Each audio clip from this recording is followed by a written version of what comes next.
Oh, those are the big things. I think, I mean, obviously from a case leadership perspective, that's, I think, the biggest area where you could see like the beginning candidates don't necessarily have that intuition of how to use the framework to then drive the case. Yeah. So case leadership first requires mastery of frameworking, and then it requires the ability to adjust your frameworks. And so basically, when you get this exhibit and we dive into all the production stuff, you always, like, I know I'm saying you, but I'm trying to viewer again. You know, you always have to think, okay, where am I in the case? So we were at where does all the waste occur?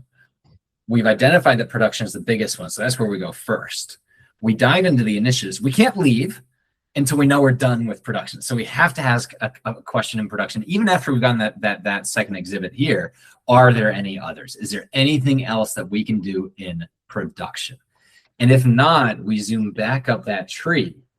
Right. And then we go down the next branch, which you can decide. It's either ask specifically about consumers or say, do we have anything on all these others?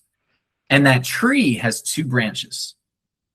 Further breakdown of those value chains, i.e. further steps, or initiatives, things that we can do to change. And you can ask, you should ask the first one, even though in this case we don't have that data, just a further breakdown. Any more info about this wastage? Answer is no. Okay. What about info on initiatives or things we can do to reduce?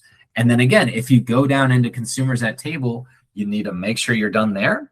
And then if you're done there, you zoom back up and you go, how about anything else across the value chain? That's case leadership, not getting lost about where you are, always following that branch that you're on back up until you're at the next fork in the road.